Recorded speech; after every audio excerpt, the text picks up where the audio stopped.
Salmo 126. Eu quero compartilhar algo com os irmãos que fala a respeito de restauração.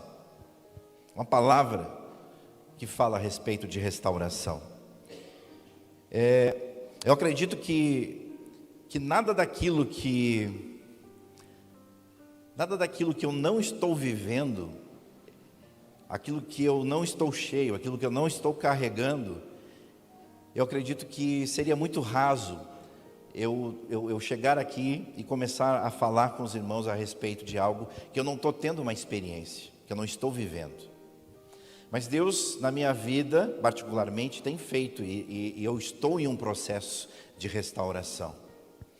Eu acredito que muitos aqui estão nesse processo também. Eu acredito, na verdade, que a maioria de nós, estamos em obras. Se a gente pudesse botar um crachá agora aqui, um boné, uma camiseta, estou em obras. Porque a palavra diz que aquele que começou a boa obra, ele é fiel para completar até o seu dia, até o fim. E nós estamos no processo, está todo mundo no processo. A gente está sendo trabalhado, lapidado. Eu gosto de ver a história de Pedro, que Pedro, o Simão, ele andando com Cristo, essa pedra, essa figura difícil, essa personalidade bruta, e um pouco afoito nas suas atitudes, vai sendo lapidado ao andar com Cristo, andando pelo caminho. E é nesse caminhar, andando pelo caminho, que a gente vai sendo lapidado, que a gente vai sendo reconstruído, digamos assim. O salmista, ele diz, antes de eu ler o Salmo 126, um outro salmo, ele diz que a criança nascida de poucos dias já é cheia de iniquidade. Isso quer dizer o quê? Que nós, a partir do momento que viemos ao mundo, nós já começamos a nos contaminar com o mundo. E tudo que o mundo tem, e tudo que o mundo pode exercer sobre nossas vidas, ele vai fazer e ele vai aplicar com força sobre nossas vidas. Para quê? Porque a palavra também diz que o mundo jaz do maligno. Então isso quer dizer que ao longo da nossa caminhada nós vamos crescendo e nós vamos começando a receber a influência do mundo, que quer nos afastar de um propósito, que quer nos afastar de um caminho, que quer nos levar para uma outra direção. Tem uma direção, tem um caminho para que a gente venha trilhar. Esse caminho é um caminho de bênção, é um caminho de paz, é um caminho de prosperidade, enfim, de inúmeras coisas boas e positivas. Mas o inimigo, ele tende a nos levar para um outro lado. Esse Salmo 126 diz o seguinte: quando o Senhor restaurou a sorte de Sião, ficamos como quem sonha.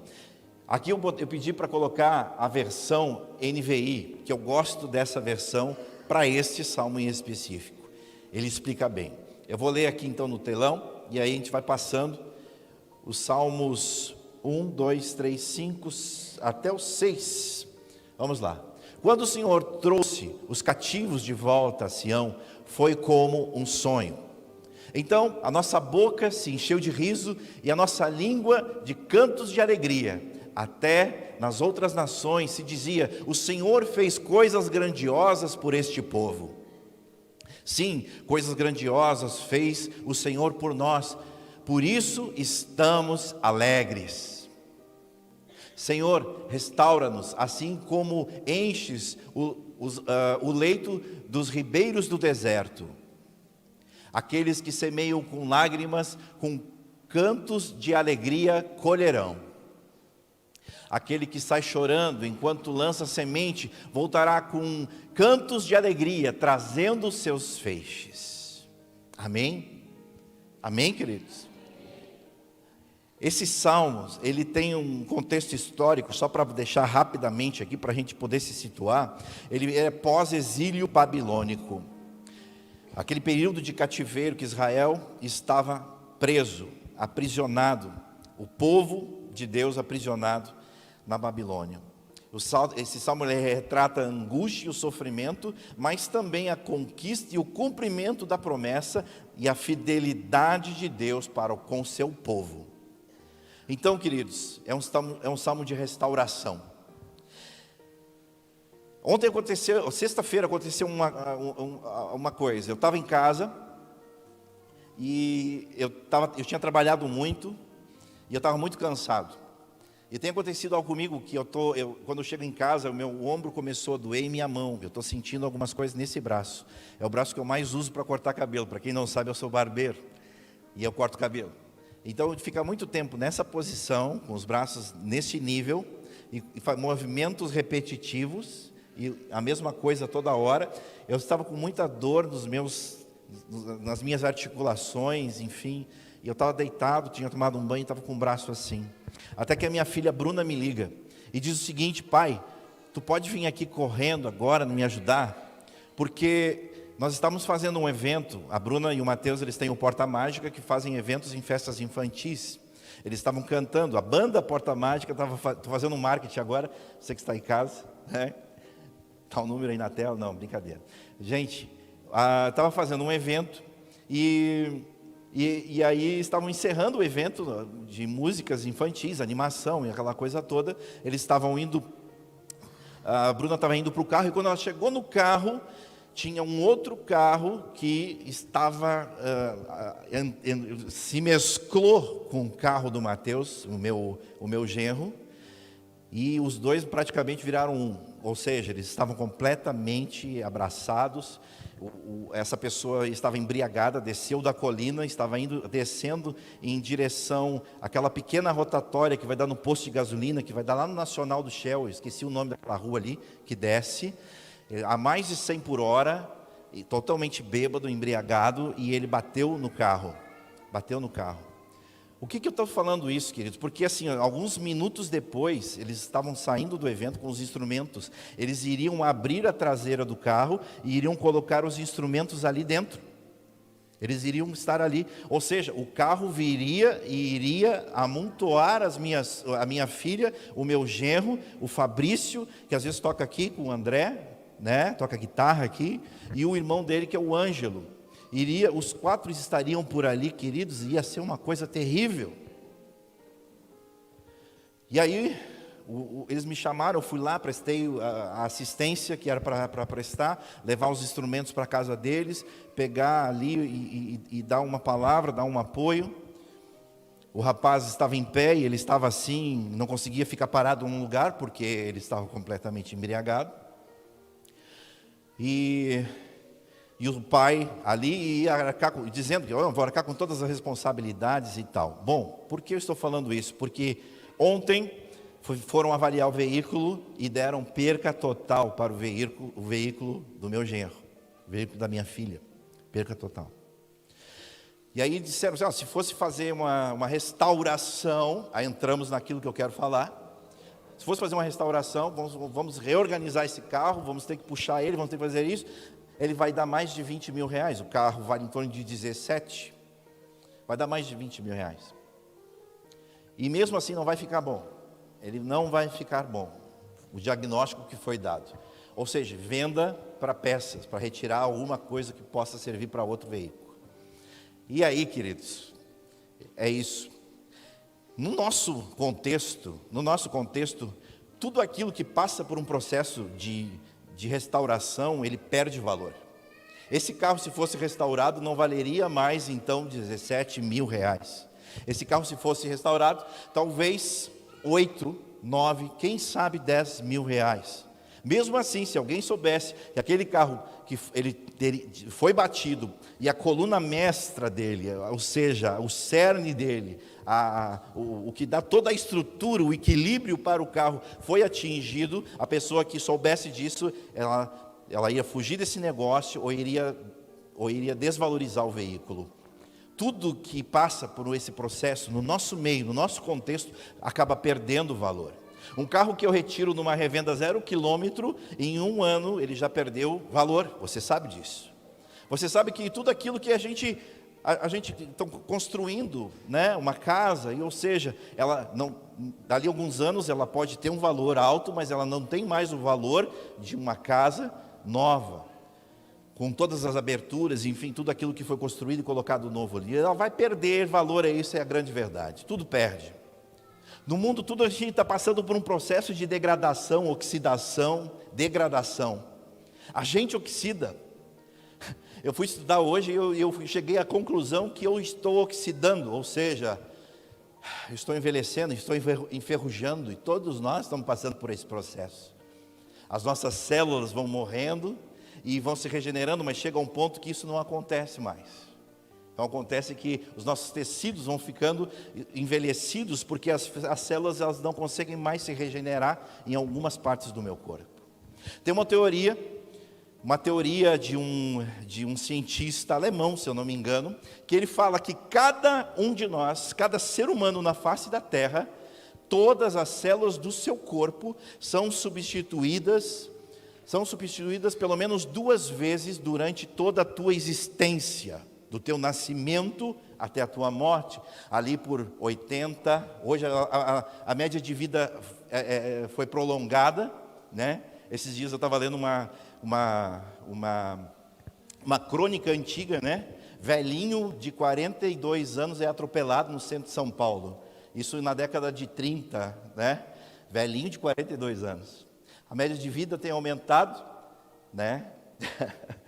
E graças a Deus, né? Deus tem dado longevidade à futura geração, a geração presente e a futura. Eu creio que a futura geração vai viver mais, se deixar a Coca-Cola de lado e outras coisas. Mas enfim, vamos lá. Queridos, isso quer dizer o quê? Que todas as células do meu corpo passaram por um processo de restauração. Então quer dizer, quando Paulo ele fala, né, já não sou mais eu que vivo, Cristo vive em mim, né? Ele fala sobre, agora já não sou eu mais quem vivo, né? Ele fala sobre nova criatura, fala sobre coisas velhas já se passaram, eis que tudo se fez novo. Parece que Paulo está entendendo que, ou seja, o Lúcio que nasceu não é mais o Lúcio que está aqui agora, porque todas as células do meu corpo foram substituídas. Células ósseas, nervos, tecidos, tudo foi substituído por uma cadeia genética, claro que não ao mesmo tempo, mas ao longo do processo todo. Mas isso é uma teoria, isso não é confirmado por outros cientistas ou no meio acadêmico. Esse cientista que lida com biologia, ele tem né? Ele chegou a essa conclusão. Mas por que eu estou falando sobre isso, queridos? Eu estou falando a respeito disso, sobre restauração, e sobre coisas que vão perdendo o valor ao longo do tempo e do processo. Nesse meio que nós vivemos, realmente, as coisas se degradam e perdem valor. Mas Cristo está falando aqui, para nós, através dessa palavra, e através do salmista, no Salmo 126, Deus nos dá essa mensagem, através da revelação, de que, quando o Senhor restaurou a sorte de Sião, ficamos como quem sonha. Ou seja, ele está falando de um povo que era cativo, que tinha passado por humilhação, que tinha passado por sofrimentos, por cadeias, por prisões, escravidão e aí por diante. Mas agora, voltando a Sião, ou seja, voltando à sua terra, voltando à sua nação, ele estava dizendo que esse povo, ele estava vivendo como se estivesse em um êxtase. Vivemos como quem sonha. Aí eu olho para nós nos dias de hoje, e só não quero fazer uma comparação, mas hoje parece que tem um jogo de futebol que está acontecendo nesse exato momento, não sei. Aí eu não quero falar a respeito, mas parece que algumas pessoas não estão presentes aqui, mas talvez estejam ouvindo o jogo e querendo saber a conclusão desse jogo, né? Mas, queridos, eu estava falando com Vinícius ali na porta do banheiro, sobre isso mesmo, sobre jogo, e era isso, eu disse, poxa, algumas coisas em nós, as motivações mudaram, e hoje eu me alegro, eu entro nesse êxtase, eu entro nessa vontade de estar na casa do Senhor, eu me alegro em estar com os irmãos, e me alegro em estar aqui, o desejo de sair de minha casa, de botar uma roupinha mais ou menos, de passar um lencinho umedecido no meu sapato, para dar aquele brilho, para mim chegar aqui, e eu poder estar com os irmãos. A minha motivação não é uma partida de futebol, não é o resultado do time. Eu perdi completamente a noção dessas coisas. Eu não sei quem são os jogadores, qual é o time, qual é a escalação, quando joga, qual é o campeonato e qual vai ser o resultado. Não me interessa. Porque me interessa que antes nós vivíamos em uma condição de escravidão. Essa liberdade que muitos dizem, não, eu não quero ir para a igreja que eu vou ficar preso a um sistema. Eu vou ficar preso e detido a um sistema. Não, mas nós estávamos presos e detidos a um sistema quando nos achávamos livres lá fora. Essa é a grande realidade. Éramos prisioneiros do mundo, escravos do pecado. A grande maioria de nós, se nós não vivemos isso anos atrás, talvez alguma pessoa, o qual nós estamos relacionados no nosso dia a dia, um parente, um ente querido, é escravo do pecado. Ele está lá preso, achando que está livre. Eu sou livre. Não, eu sou livre. Eu não quero me deter a um sistema que vai me colocar regras e vai dizer o que eu tenho que fazer, o que preciso fazer. Não, eu posso ir aonde eu quero, beber o que eu quero, comer o que eu quero, ter as pessoas que eu quero para me relacionar. Escravidão. Uma escravidão, a palavra diz que um abismo ele leva a outro abismo, e isso quer dizer o quê, queridos? Que é uma escada para baixo. Um abismo leva a outro abismo, ou seja, é só fundo. E aí tem pessoas que estão, quando chegam nesse fundo, eles chegam e comentam o seguinte: eu estava no fundo do poço, no lamaçal do pecado, eu estava lá. E geralmente esse é o estágio em que as pessoas se achegam a Jesus. Ninguém, quando está com a vida boa, acordou pela manhã com 250 mil reais na conta bancária, com um carro bom na garagem, uma boa de uma casa, acorda e hoje eu vou à igreja e vou aceitar Jesus. As coisas estão boas, eu tenho dinheiro, eu posso pagar as passagens internacionais, eu posso ir para onde eu quero, as coisas estão funcionando, tudo, não, está bom demais. Aí para aí, hoje eu vou aceitar Cristo. Não, querido, eu quero dizer, é uma verdade, é uma máxima aqui. Nós nos achegamos a Cristo, infelizmente, mas isso é mais de 60%. Se eu não quero chegar a 75, 80% das pessoas que se achegam a Cristo é no momento da adversidade. Estou doente, as coisas estão dando errado, estou falindo, meu casamento está se destruindo, as coisas estão completamente fora do meu controle. Então eu preciso agora que Ele seja o meu Senhor, que Ele seja o meu Salvador. Infelizmente algumas pessoas se achegam a um lugar como esse e eles querem que Jesus seja apenas o seu Salvador. Eu já falei isso alguma vez aqui, eu acho. Eles querem que Jesus seja apenas o seu Salvador. Senhor, eu quero a salvação, eu preciso da salvação, eu preciso da vida eterna. Mas eles não querem se colocar ao senhorio de Cristo. Jesus, eu quero que você seja o Senhor da minha vida. E ser Senhor é coisa completamente diferente. Completamente diferente, porque o Senhor é aquele que vai direcionar, é aquele que vai dizer, é aquele que vai orientar, é aquele que realmente exerce senhorio sobre as nossas vidas. Nós somos servos e Ele é o Senhor. Agora vamos executar, vamos ouvir e vamos fazer tal qual Ele está dizendo.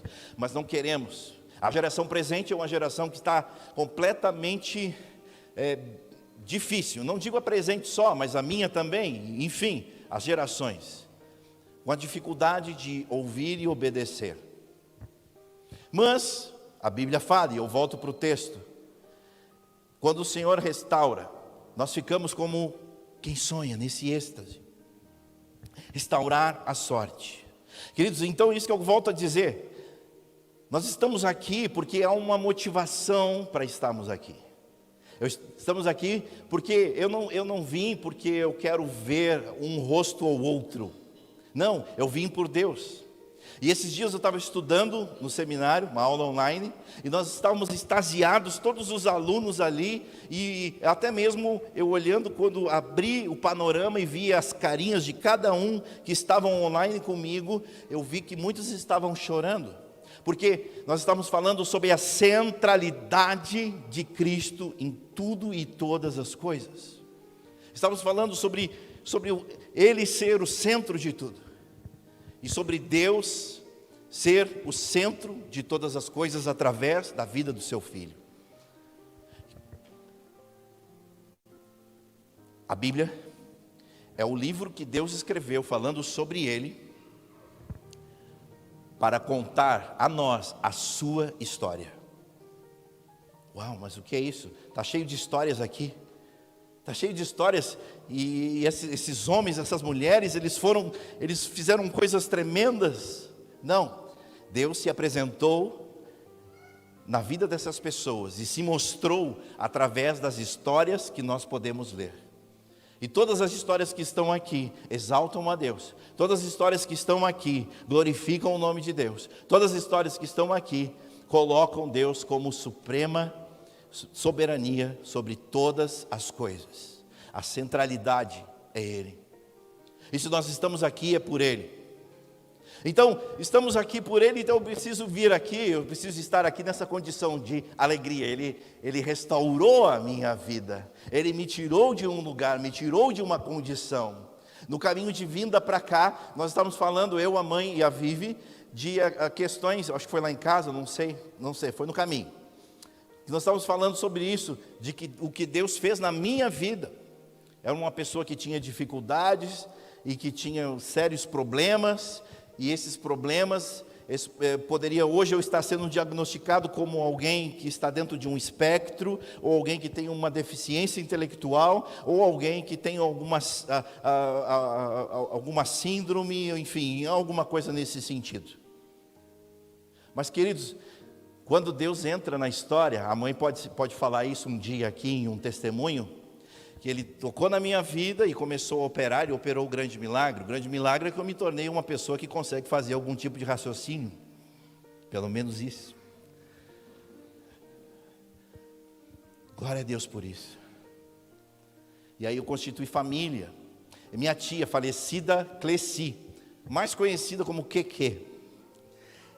Quando eu tirei a minha habilitação, ela chorava, porque o Lúcio conseguiu. O médico disse que ele nunca conseguiria. Chorava quando eu passei no antigo 2º grau, hoje ensino médio, né? E peguei o meu diploma. E essas coisas, cada passo, cada processo era uma vitória, porque, queridos, era algo muito difícil. Quando o Senhor restaurou a sorte, ficamos como quem sonha. A minha vida só pode ser uma vida de alegria. Agora eu olho para você, quando o Senhor, quando o Senhor restaurou a tua sorte, Paulo, ficou você como quem sonha. Tua boca se encheu de riso. A sua boca se encheu de riso. O versículo 2, então, nossa boca se encheu de riso. E nossa língua de júbilo. Versículo 2. Alegria. Alegria é uma característica de quem serve ao Senhor. Eu tenho que ser uma pessoa alegre. Sabe, irmãos, numa igreja que nós visitávamos anos atrás, eu não vou dizer onde nem quando, mas é aqui em Guaíba, e fica lá, não vou dizer, nós chegávamos lá, e sempre eu ia apertar a mão de uma senhora, e aí quando eu olhava para aquela senhora, eu já sabia o que ela ia dizer. Ela ficava na porta, imagina você, nós aqui temos alguém na recepção, recebendo os convidados, as pessoas dessa forma. Oi, irmão Lúcio, como é que tá as lutas? A pergunta dela inicial era: como é que tá as lutas? Aí eu dizia: é só vitória, irmã. Ela: tá bom. Sabe aquele desenho animado antigo, né? Ó vida, ó céus, né? Era mais ou menos aquilo, aquela coisa do negativismo, né? Queridos, a boca cheia, para que tem dente na boca? Eu fiz dente novo, para poder rir, para poder mostrar para as pessoas. Não, é para comer mesmo, não estava conseguindo mais. Mas, queridos, a alegria do Senhor é a nossa força. Vamos dizer isso junto com bastante alegria mesmo? A alegria do Senhor é a nossa força. Queridos, eu preciso ser uma pessoa alegre. Você precisa ser uma pessoa alegre. E a PIB Guaíba é uma igreja alegre. É uma igreja alegre. Aí você pode até dar aquela olhada para o lado, meio que ciscar o chão. Eu digo, não, queridos, acredite no que você está dizendo. Profetiza isso. Porque isso começa por você. E essa alegria não pode ser algo superficial. Uma alegria que você quer demonstrar às pessoas. Mas sua vida precisa se tornar uma vida alegre. E como é que isso acontece, Lúcio? Como é que tu dá dica para nós, queridos? Queridos, é só você ler de novo 126:1. Ele restaurou a nossa sorte. E alguém que tem a sua vida restaurada, só pode ser uma pessoa alegre. Ficamos como quem sonha. 3. Com efeito, grandes coisas fez o Senhor por nós, por isso estamos alegres. Ele fez grandes coisas por nós, por isso estamos alegres. Lembra daquilo que Ele fez na tua vida. Lembra de onde Ele te tirou. Um exercício que eu faço é isso, sempre olhando de onde Ele me tirou. Talvez eu era muito pequeno, eu era criança, mas quando as histórias chegam para mim e falam, Lúcio, você era uma pessoa limitada, você era uma pessoa que precisava disso, daquilo, até mesmo de um acompanhamento psiquiátrico. Aí eu lembro de onde Ele me tirou. Eu lembro que se eu estou aqui hoje, pela graça, pela misericórdia, é porque Ele fez grandes coisas, por isso eu tenho que ser alegre, grato, uma vida de gratidão, vida de gratidão, vida de gratidão. Uma vez um pastor chegou para mim e disse assim, Lúcio, para você pregar na minha igreja, você tem que orar 6 horas. Aí eu disse, como é que você vai saber? Eu pensando comigo, né? Lá com os meus botões, como é que você vai saber se eu orei 6 horas? Eu posso chegar para você e orar 15 minutos dentro do meu carro e chegar ali e dizer, você orou 6 horas? E eu orei 6 horas. Mas eu vou estar mentindo. Aí ele fala o seguinte, que se Deus, Ele vai começar a ouvir você, olha só depois de 3 horas. Queridos, e a gente entra em umas coisas assim, né? A gente entra em umas coisas que as pessoas vão dizendo para a gente vai acreditando, a gente, né? O Evangelho é tão fácil e tão simples, e tem algumas pessoas que vêm com apostilas e apostilas, dizendo que o Evangelho certo é aquilo ali que você deve seguir, de A a Z, seguindo aquelas regras, aquelas condições. E aí eu estava fazendo algumas coisas para que Deus falasse comigo. Eu estava orando, e aí com 2 horas, nem isso, queridos, nem isso, era 1h30 de oração, eu estava orando, eu não sabia mais o que dizer, não sabia mais o que falar, eu tinha agradecido tudo, aí eu já estava assim, Deus, eu te abençoo, Deus, profetizo sobre ti toda sorte de bênção, eu estava abençoando Deus. A gente não sabe mais, é uma verdade. Você passou daquele ponto ali, você já está, né, já saiu. Aí eu ouvi um pregador de televisão, que eu gosto muito dele, eu gosto, embora ele siga uma linha bem diferenciada da nossa, R.R. Soares. Eu gosto do R.R. Soares, eu gosto dele, acho ele um bom velhinho. Ele disse assim, uma oração de 15 minutos sincera, agrada o coração de Deus.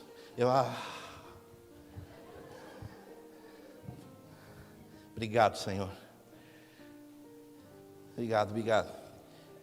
E era aquilo que eu tinha já em mente na minha vida. Sinceridade diante de Deus. Seja sincero diante de Deus, seja sincera diante de Deus. O versículo 4 diz o seguinte, restaura, Senhor, nossa sorte, como as torrentes do Neguebe. Aí eu estava olhando sobre o Neguebe é aquele deserto, eu até anotei aqui, esse deserto, o deserto do Neguebe, Ele ocupa 60% do território de Israel. Ele tem 7.250 quilômetros quadrados. Ao sul de Israel, mais próximo ao Mar Morto. Terra seca. Mas tem um período ali de chuvas, o período do inverno. Essas chuvas, elas caem em tanta quantidade que elas acumulam nas partes altas. E quando as partes altas transbordam, elas começam a descer e formam rios. E aqueles rios, as pessoas estão ali sabendo que o Negueb vai transbordar daqui a pouco. Isso é um turismo já lá na região. E eles estão esperando no leito do rio. E daqui a pouco eles começam a ver as águas que estão descendo dos montes estão vindo. Não sei se vocês já viram alguns vídeos a respeito disso. E aí eles estão no leito do rio e as águas começam a vir, eles sobem a margem do leito e as águas passam levando tudo, as pedras e umas torrentes e vão tomando conta do deserto.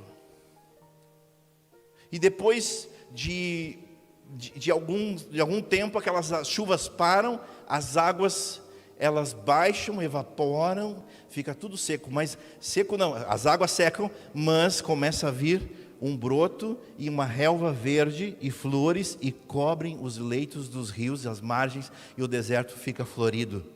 Eu estava vendo vídeos a respeito disso e achei lindo isso. Como as torrentes do Negueb. Parece que as coisas estão secas da nossa vida, né? Parece que as coisas estão perdendo um pouco daquilo que vem das fontes, né? Daquilo que vem dos céus, que é de Deus. Estamos às vezes secos de Deus. Muitas vezes nós estamos aqui, queridos, num lugar como esse, e queremos receber algo, e precisamos receber algo, só que nós não fazemos a nossa parte simplesmente é vir aqui, e como se nós tivéssemos ali na porta, um cartão ponto, antigamente era assim nas empresas, você tirava, colocava num relógio, plac, batia e colocava no lugar de novo, marcando presença, sentando no lugar certo, no lugar nosso, que já está ali com uma fita adesiva com o nosso nome, esse lugar pertence a mim. Parece que nós queremos estar nesse lugar apenas, sabe, para marcar presença. E saímos muitas vezes daqui em sequidão. E achando que as coisas precisam acontecer nesse lugar. Enquanto na verdade esse lugar é apenas um ponto, uma lacuna, uma estratégia de Deus para que você receba bênçãos de Deus. E a sua parte, ela começa aqui, mas lá na sua casa. O que Jesus diz? Quando quiser ter com um pai em secreto, entra no teu quarto, fecha a tua porta, dobra teu joelho, vai e ora. Oração. Nós queremos que as coisas todas aconteçam nesse ambiente, mas em a nossa parte, aquilo que nós estamos fazendo. Estou me sentindo seco, estou me sentindo numa sequidão, uma sequidão espiritual. O que eu estou fazendo? Quantos livros da Bíblia eu estou lendo? Quantos versículos eu estou lendo? Qual é a música que eu coloco desde de manhã cedo, lá na minha TV Smart, ou no rádio? Eu estou ouvindo louvor, a minha casa está sendo edificada, eu estou criando um ambiente na minha casa para que eu possa receber de Deus, criar uma atmosfera. Eu quero dizer para você, que Deus ele não precisa de uma atmosfera para se manifestar. Eu não preciso escurecer as luzes da igreja, eu não preciso pintar esse fundo de preto, eu não preciso colocar luzes incandescentes aqui no fundo, neon, como é que é o nome daquilo? Né? LED, né? Não preciso colocar uma pequena fumaça, ou eu sentar num banquinho e começar a falar desse jeito, ou não, eu não preciso mudar o estilo, eu não preciso criar ambientes. Nós não precisamos para que Deus se manifeste. Os ambientes são para nós. Os ambientes são para que nós possamos nos conectar melhor com Deus. Por isso, algumas igrejas fazem isso e têm as suas estratégias. Ou seja, acreditam que um ambiente mais intimalista é um lugar onde as pessoas vão se conectar melhor com Deus. Respeito a opinião. Mas queridos, nós estamos vendo aqui o irmão Vinícius, ele estava tocando aqui o violão. Nós não tínhamos bateria, não tínhamos baixo, as meninas estavam cantando. E muitas vezes a gente fica assim, mas lá no ministério tal tem isso, tem aquilo e tem não sei o que, e eu, uau, eu vou para lá. Fui. Nós estamos correndo, na verdade, atrás de artifícios. Estamos correndo atrás de coisas que podem, de alguma maneira, suprir uma necessidade nossa, da nossa alma. Mas tem as necessidades espirituais. Dá de falar só sobre isso. Necessidades da alma e necessidades espirituais são coisas bem diferentes. Necessidades espirituais, na verdade, é o tempo de estarmos aqui recebendo da palavra de Deus, recebendo, não só recebendo, mas dando. O culto é isso. Eu lembro, o André falava isso anos atrás, nunca esqueci. André, culto é dar e receber. Nós damos o nosso louvor, recebemos da sua palavra, recebemos da sua ministração. É uma troca. O culto é troca. O culto é momento de troca. Estamos aqui para isso, dar e receber. Vamos adiante. Torrentes do Negueb. Essas águas inundando a tua vida, eu profetizo isso, eu declaro isso. Essas águas de alegria, essas águas que vão fazer os teus leitos que parecem estar secos brotarem. Brotarem. Você sabe o que é isso? É trazer vida de novo. Porque talvez você que está em casa também, você está numa sequidão na sua vida. A sequidão dos seus negócios, a sequidão do seu relacionamento, a sua vida conjugal e problemas financeiros, seja lá onde for, você que está aqui, esses problemas, tanta sequidão, mas queridos, há umas águas que vêm de chuva seródia, de chuvas temporãs, e elas vêm e elas, em determinado momento, as partes altas liberam sobre nossas vidas, para que nós possamos receber e sermos inundados, e através dessas águas, vida será gerada, vida em abundância. Declaro isso sobre tua vida, declaro isso sobre tua casa. Depois disso, fala o seguinte ali, os que com lágrimas semeiam, com júbilos ceifarão. Quem sai andando e chorando, quando semeia, voltará com júbilo, trazendo os seus feixes. Quando eu estava lendo esse versículo em específico, eu lembrei da parábola do semeador. Eu não vou ler o texto para vocês, mas vou só contextualizar. Os que com lágrimas semeiam. Com lágrimas, eu estou plantando algo. Você está plantando algo. E a parábola do semeador, na primeira ilustração, nas primeiras falas de Cristo, de Jesus, ele diz o seguinte: algumas sementes caíram à beira do caminho, e as aves do céu vieram e as comeram. Então, antes de ir para espinhos, antes de ir na terra seca, antes deles caírem nos lugares específicos, as sementes caíram à beira do caminho, e as aves vieram e a roubaram. Isso quer dizer o quê?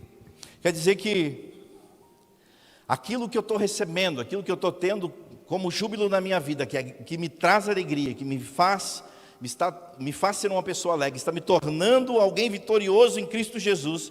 Querido, desculpa, vou dar trabalho para ti aí, não para.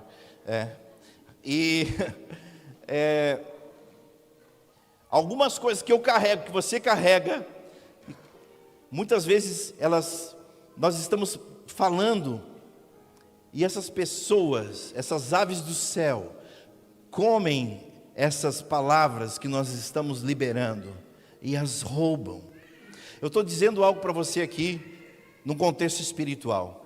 Palavras liberadas a qualquer pessoa. Nós vivemos em um contexto cristão e tem muita bênção aqui. Então eu acredito que aquilo que eu tenho, que Deus está fazendo na minha vida, eu devo falar para a gente que vai entender, para a gente que está no mesmo propósito, para a gente que está na fé. Aí agora eu chego em qualquer lugar, eu começo a abrir o meu coração e eu falo para as pessoas aquilo que Deus está fazendo, aquilo que Deus está agindo.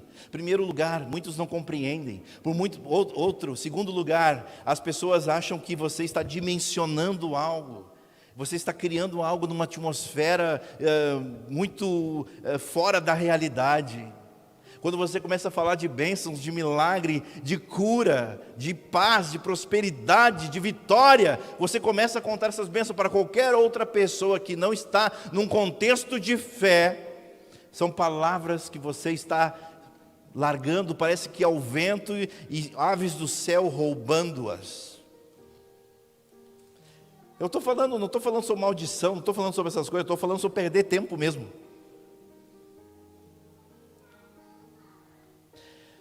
Eu entendo quem vai ouvir, quem vai entender, são aqueles que estão no mesmo propósito de fé.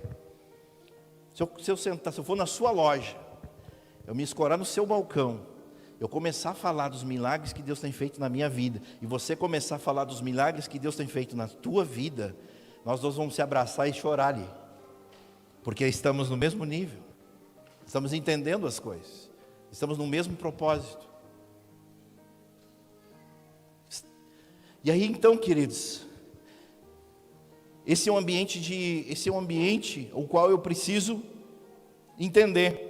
Já que a gente começou a falar de ambiente lá atrás, né?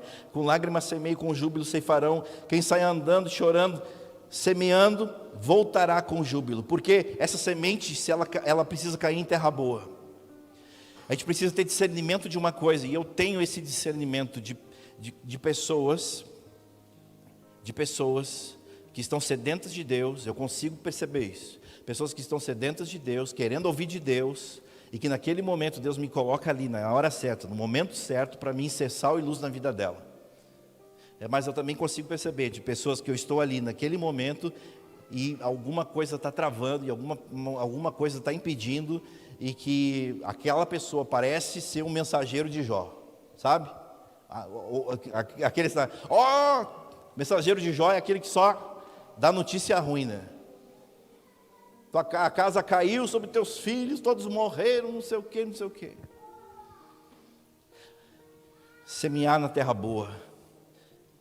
Com o tempo, o que vai acontecer, queridos, eu acreditando na vitória, eu acreditando no propósito, eu acreditando que o que eu estou fazendo, que o que Deus tem feito através da minha vida, e essas sementes que eu tenho lançado em terra boa, a própria parábola do semeador fala sobre isso, sementes que caem em terra boa. Uma fala de espinhos, que espinhos crescem e abafam e fazem morrer. Fala sobre isso. Eu vou trazer o que? Os feixes, ou seja, os frutos, eu vou colher. Eu vou colher. Depois, eu quero que coloque, já estou terminando, coloque aqui na tela uma arte. Essa arte aí é o Kintsugi. Já ouviram falar nisso? Kintsugi. Kintsugi é a arte japonesa de restauração. Ou seja, isso é arte milenar, isso é coisa que tem milhares de anos, não é centenária, ou seja, não é 200, 300, 400 anos, é coisa milenar. Eles acreditam que se um objeto cair e quebrar, ele não deve ser desperdiçado. Nós quebrou uma porcelana, o que a gente faz? Joga fora. Vamos na Havan e compramos outra. É verdade? A gente vai, vamos lá, compramos outro prato, compramos outra tigela, enfim. Mas não. Eles acreditam que aquilo tem valor e deve ser restaurado. E então eles colocam, o pó de ouro com uma goma laca ou uma cola específica. E peça por peça, trabalhosamente começam a encaixar, unindo todas as peças com pó de ouro e essa cola. Por que, queridos, isso? Porque essa peça, ela não vai haver outra igual no mundo. Ela é única e absoluta. As nossas cicatrizes nos fazem ser quem somos. Quando comecei lendo o texto do Salmo 26, falava sobre cativeiro, falava sobre prisão, e falava de uma alegria de restauração. E olhando essas peças, lendo os textos e orando a Deus para que Deus desse uma mensagem, para que você pudesse entender e aplicá-la na sua vida, Deus me levou a essa arte. do kintsugi, que quer dizer kin, ouro, e tsugi, emenda de ouro. Nós somos peças únicas na mão do Senhor. Quando o carro da minha filha perdeu o valor, porque o carro foi dado perca total, perdeu o valor. Ele valia um X, e agora ele não vale quase que nada. As peças sendo vendidas, pouca coisa. Mas isso é num carro, isso é numa outra coisa. O kintsugi, ele valoriza uma peça. Talvez seja uma das poucas artes no mundo que uma peça ela é ressignificada. Eu acho que essa é a palavra certa. E reavaliada. A partir do momento que essas peças são restauradas, elas passam a ter um valor, e eu vou lhe dizer algo, um valor muito maior do que o valor original. Porque agora elas têm algo que as torna únicas e algo de valor na própria peça, o ouro. Assim é nas nossas vidas.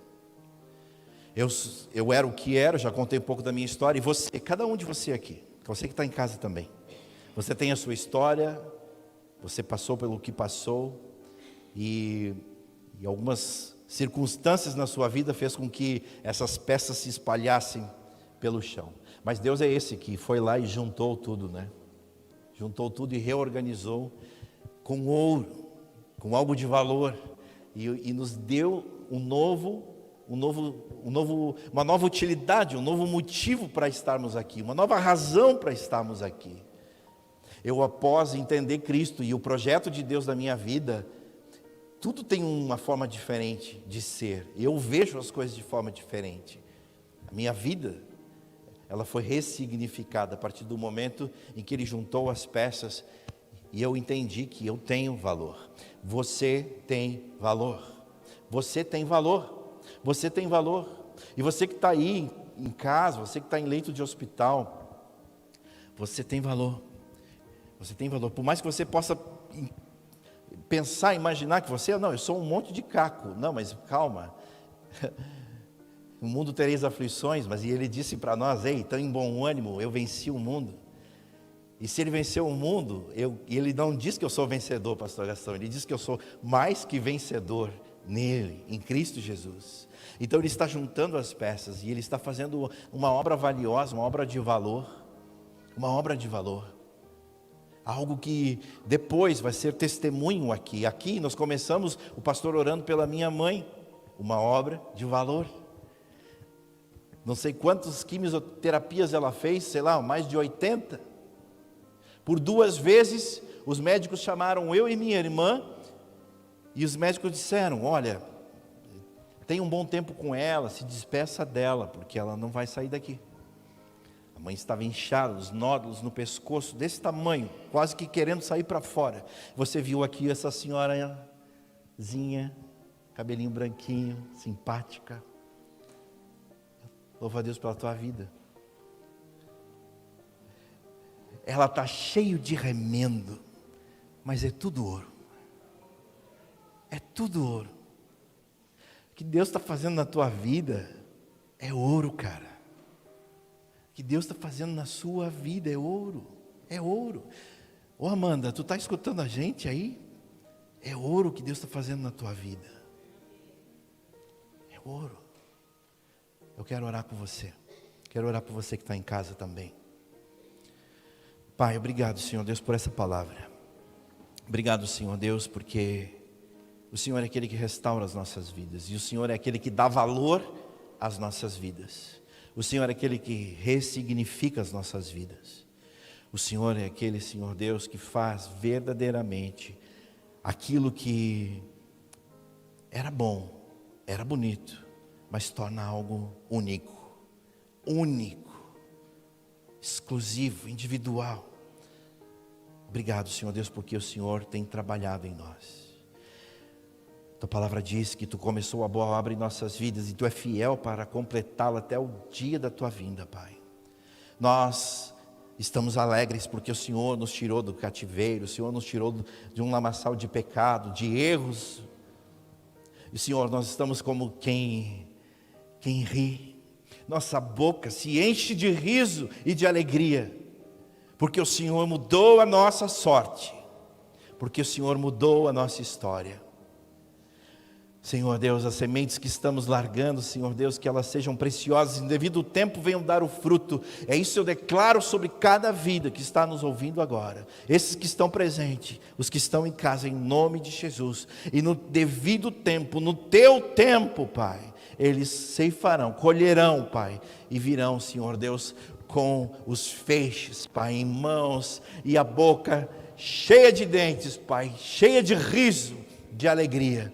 Em nome de Jesus, em nome de Jesus, amém e amém. Agora nós encerramos nossa transmissão, e Deus abençoe você na sua casa, Deus abençoe você no seu lar, amém.